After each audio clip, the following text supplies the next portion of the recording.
शायद खाकान अब्बासी साहब बड़ी डिटेल डिबेट प्रोग्राम के पहले हिस्से में हो गई है, री इमेजिनिंग। आपने डिटेल्स मांगी है, आप पूछते जाए पूरा दिन लग जाएगा। सर बड़ा अच्छा है, it is good to learn and good to no.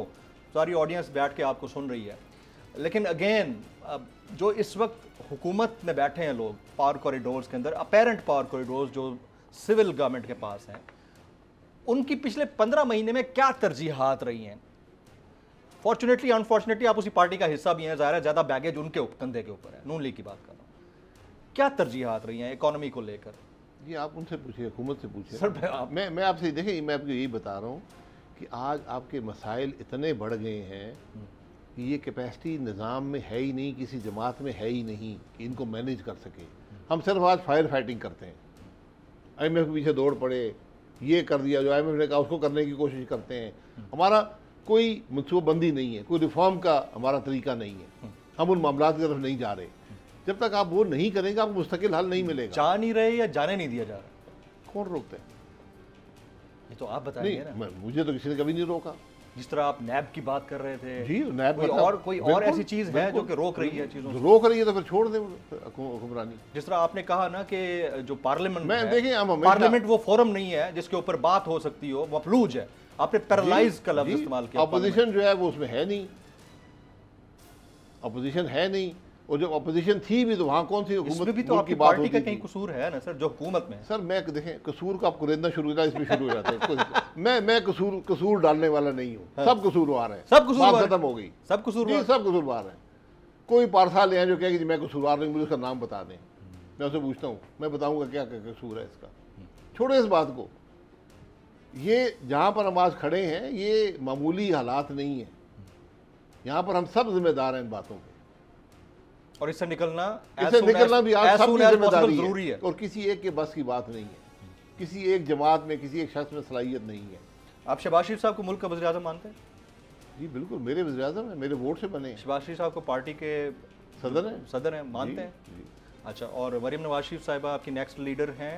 आपके सीनियर नायब सदर हैं जमात की, सीनियर नायब सदर हैं, लेकिन आप उनको लीडर मानते हैं?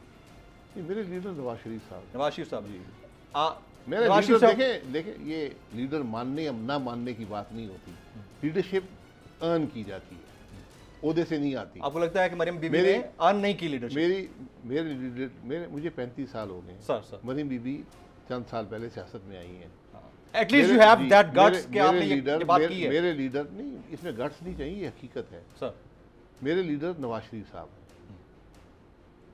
सदर और वज़ीर-ए-आज़म शहबाज शरीफ साहब सर, ये एक हकीकत है। मरियम बीबी ने अर्न नहीं की है, लीडरशिप मेहनत करनी है, उन्होंने पार्टी के लिए कोशिश करनी है और सियासत में जगह बनानी है, उनको वर्कर वोटर कबूल करता है, ये सब वक्त की बात है। अगर वो इलेक्शन कंटेस्ट करती हैं, आपको लगता है कि वो जीत पाएंगी? जी बिल्कुल जीतेंगी, क्यों नहीं जीतेंगी? जी, वर्कर के दिल में उनके लिए एक जगह है, वोटर के लिए जगह है, उनको जगह बनानी पड़ेगी। हम सब अपनी मेहनत करते हैं। अगर मियां नवाज शरीफ साहब उनको अपनी जगह जानशीन मुकर्रर करते हैं या उनको पार्टी की क़यादत सौंपते हैं, तो आप उनको अपना कायद मानेंगे? देखिए वो बात मैंने पहले भी तय कर दी थी। अच्छा। मैंने बहुत साल पहले मैंने कह दिया था कि जब भी एक जनरेशनल चेंज आता है सियासत में, तो फिर जो लोग, हम नवाज शरीफ के साथी हैं, तो हमें हमारे लिए फिर वहाँ जगह ना होनी चाहिए ना होती है, तो फिर हमें ग्रेसफुली अपना मुकाम सियासत में और मुकाम तलाश करना पड़ता है। राइट। आप गए लंदन, मियां साहब काफ़ी टाइम हो गया वैसे क्योंकि आप काफ़ी अर्से बाद मेरे शो पे आ रहे हैं, तो आपकी इस बात के ऊपर कोई डिस्कशन हुई कि मरियम बीबी को सीनियर नायब सदर बना दिया? नहीं, इसमें कोई डिस्कशन नहीं है, ये उनका फैसला है, ये फैसला जमात कबूल करती है। आप इसको एक्सेप्ट? पार्टी की रूह रवां है, नायब सदर है जमात की। राइट। अगर आपको ये वीडियो पसंद आई हो तो सब्सक्राइब कीजिए और बेल आइकन जरूर हिट कीजिएगा।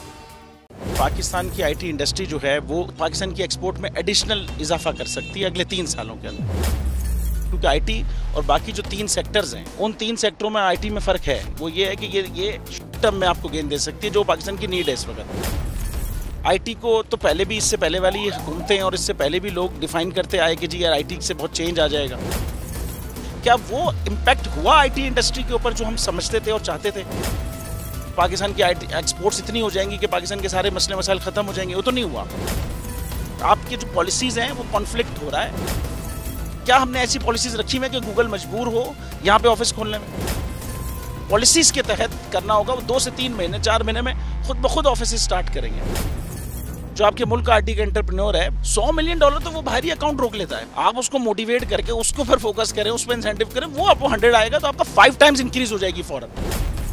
टेक्सटाइल में हम क्या करते हैं, हम उठाते हैं बाहर के किसी ब्रांड के लिए टी शर्ट यहाँ बनाते हैं, उसको दे देते हैं। लेकिन अब आईटी के बाद अगर आप अपना ब्रांड बना के लोगो वहाँ पे बेचेंगे, चाहे B2B बेचें चाहे B2C बेचें, पॉसिबल है। पाकिस्तान की जो एक्सपोर्ट में ये $30 अरब से ज्यादा का इजाफा इससे हो जाना खाली यार।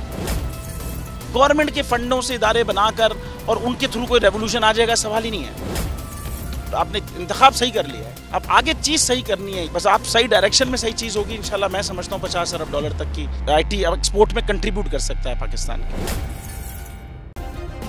सब्सक्राइब करें और बेल दबाएं ताकि कोई खबर रह न जाए।